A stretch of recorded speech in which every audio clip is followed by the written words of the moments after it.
Rick, Man United 3, Liverpool 2, through to the next round to face West Ham at home in the 5th round. But what a result, Rick. What a result. Fantastic, mate. Absolutely fantastic. I'm just so chuffed, I can't tell you. I was on the edge of my seat right till the end. Another game where we've won by the odd goal. Every week, every match I seem to be saying to you, we can't keep winning by the odd goal, but we do. I hope we can win a game by 2 or 3 on Wednesday. We're playing Sheffield United on Wednesday and not be on the edge of your seat at the end. And Liverpool, Liverpool huffed and puffed. They didn't have great chances, but they had a couple of half chances, didn't they? James Milner perhaps should have scored. But we got there in the end. Bruno comes on and does what he does, gets a goal. I've just heard Ian Wright saying he come on and made a massive difference. I thought he came on and we were under pressure completely for 25 minutes.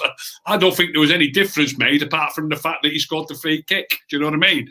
Don't think we didn't play better in the last 20 minutes than we did for the previous. No, I think we just rode the storm. I think yeah, you get carried away with things like that. Do you know what I mean?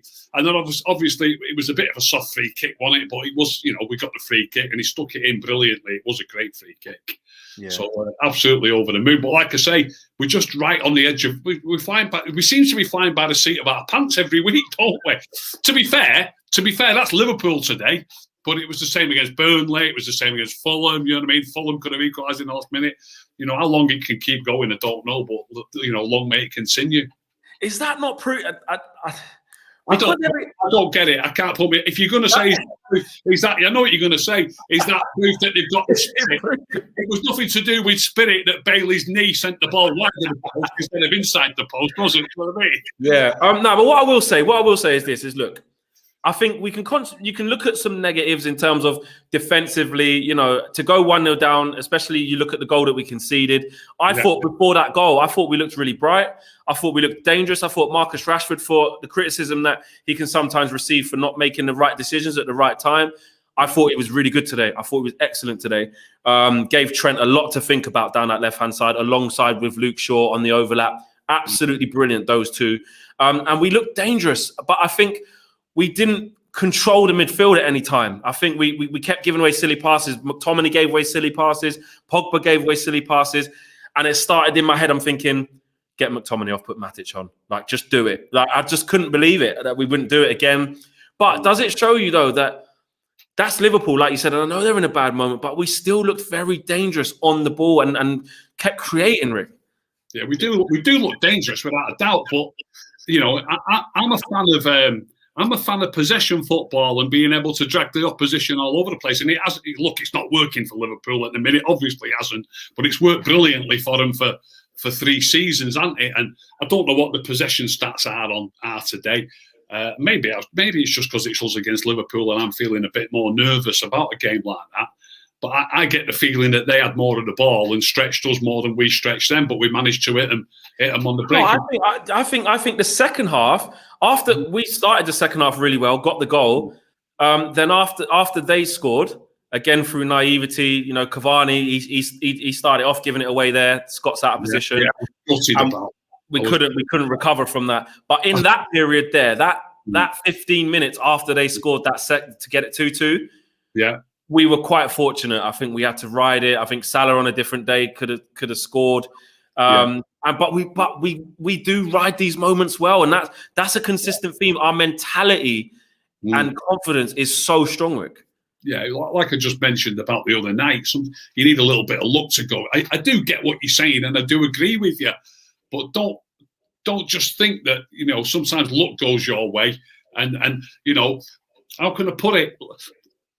If they equalise, or more importantly, Fulham in the league the other night, it's an inch wide of the post, and but the keeper's not even diving for it. If that just goes inside the post, you're not having this conversation, are you? You're not saying, "Oh, we've got this mentality," and it's just a bit of luck. Just a bit of luck. Then you need that. You need that in the title race. Who's never needed that? It is going our way at the minute. In the league, obviously in the cup, once you lose a game, you're out anyway. But in the league, we need to start having a 2-goal lead more often. That's what we need. We've got to play better, and we've got to score some more goals. I'll be amazed if we can win this title or probably, I'll be amazed if we can stay in the race, Flex, let alone win it. I'll be amazed if we can stay in the race with 1 goal wins time after time after time.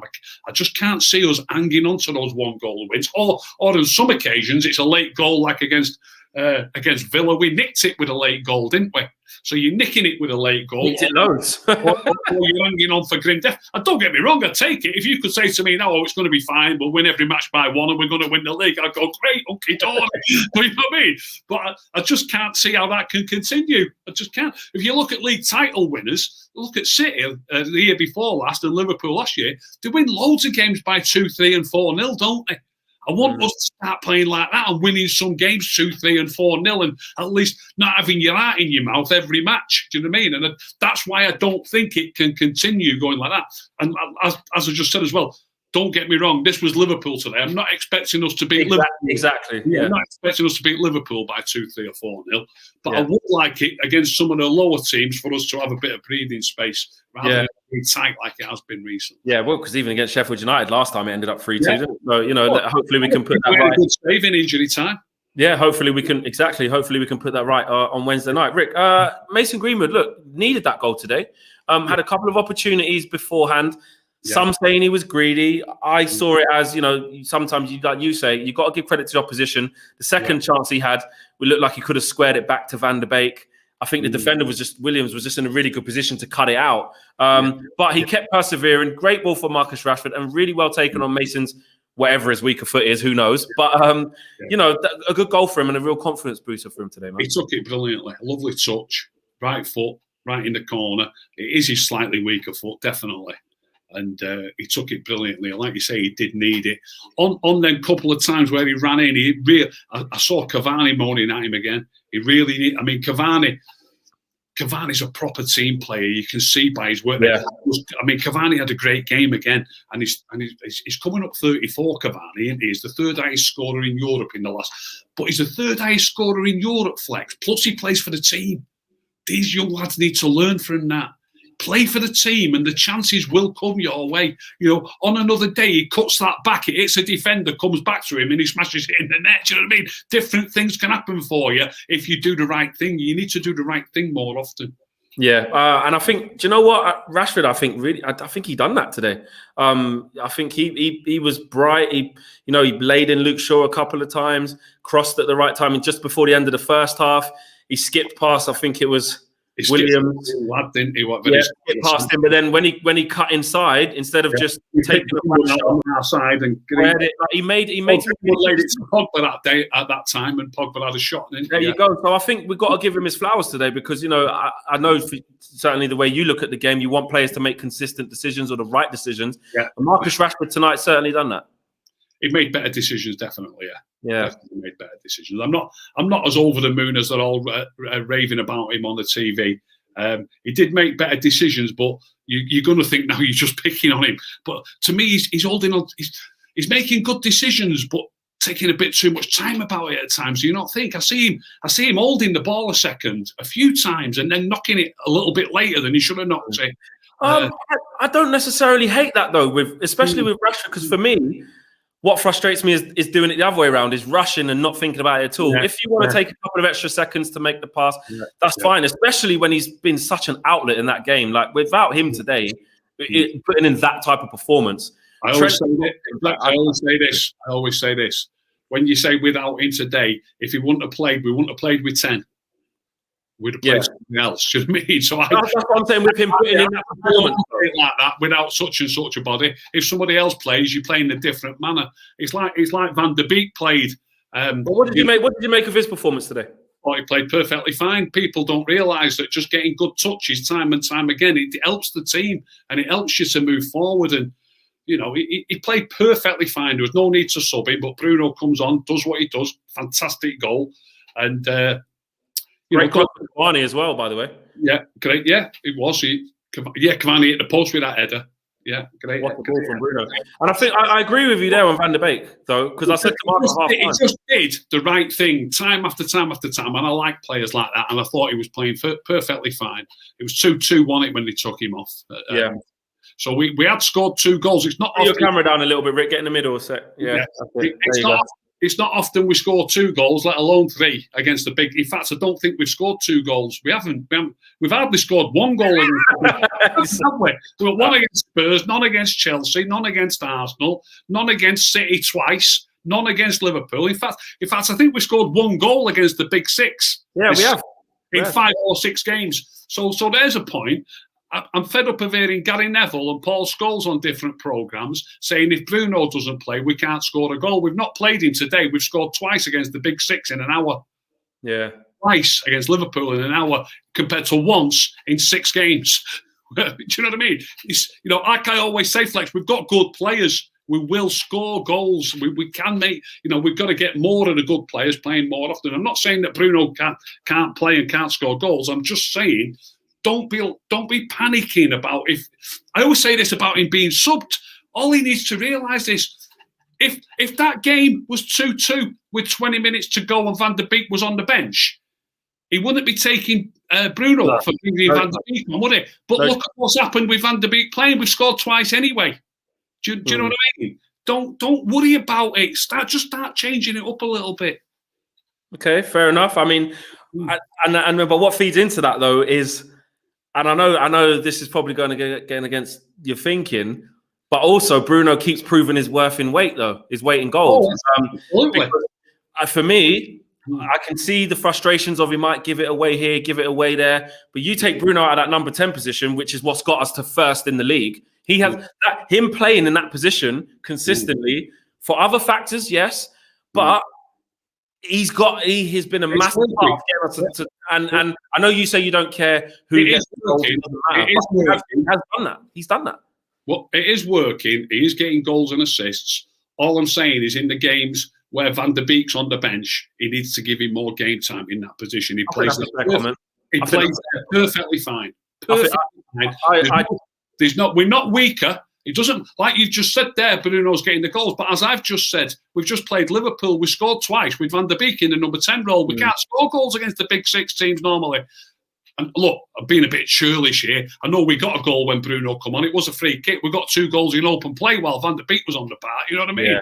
And he was involved in the first one. He nicked it, didn't he? And passed it to Rashford, who passed it. This is what I was saying. This is what I was saying to Mark at half time about Van der Beek's, his half. Like, people often think that to play really well, you've got to be on the ball, you've got to be running the show, having loads of touches, playing a killer pass. What Van der Beek does is just plays really simple. I said it to my friend, said to me, he knows his football really well. He says, Flex, football's a very simple game, complicated by idiots. He says he lives by that standard. And it's very, very true. And I don't mean that in a rude sense, but what I mean is the game of the principles of playing are really simple. It can only be complicated by people who want to complicate it. And I think Van der Beek plays the ball so simple. You're looking at in the goal, Paul Pogba puts in a great tackle that gets and then it goes to Van der Beek and he's about to get clattered. One touch, plays it out to the wing. Then we're on the attack. Players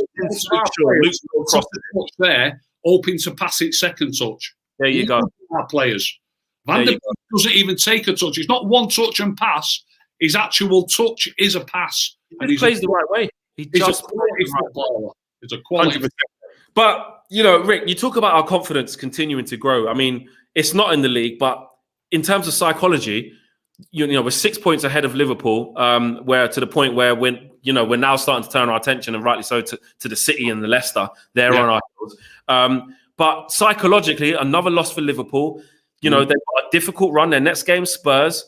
Yeah. And psychologically for us, we've managed to beat one of the big 6, although it's not in the league. I understand that. Yeah. But it's going to do leaps and bounds to continue our confidence. Absolutely. I've always thought over all the years, even under Fergie, when we used to play, used to put the youth team out occasionally, or a lot of youngsters in the League Cup. I just want us to keep winning games and winning games and winning games, and confidence grows. Do you know what I mean? And I think that's a great confidence boost for the lads going into, I know it's Sheffield, I've nearly said only then, and you shouldn't say that. No. Sheffield United on Wednesday. We need our confidence to be up. No doubt there'll be 2 or 3 changes. Whether it'll be back to the exact same team that played against Fulham, I don't know. I was a bit surprised Matic didn't get a start today, having not played. Very surprised, yeah. I hope he gets a game on Wednesday, because he never lets us down, and yet he's never. You know what I mean? I don't get it really what he has to do to get a game. So, maybe he'll play on Wednesday night. Finish off, Rick. Who was your man of the match? Do you know what? We've not even touched on him. Wan-Bissaka. I thought he had a blinder today. Proper good game. Dead solid. Got forward well. Some of his passing was excellent. I thought, Wan-Bissaka had a great game today. Yeah, I thought it was really good. Luke Shaw was brilliant as well. But it's almost boring saying that about Luke Shaw right now because he's that good. Wednesday night, we go again, Rick. Can't wait for it. Get another 3 points on the board and see where it takes us. Nice one, mate. Take care. Mate, ta-ra.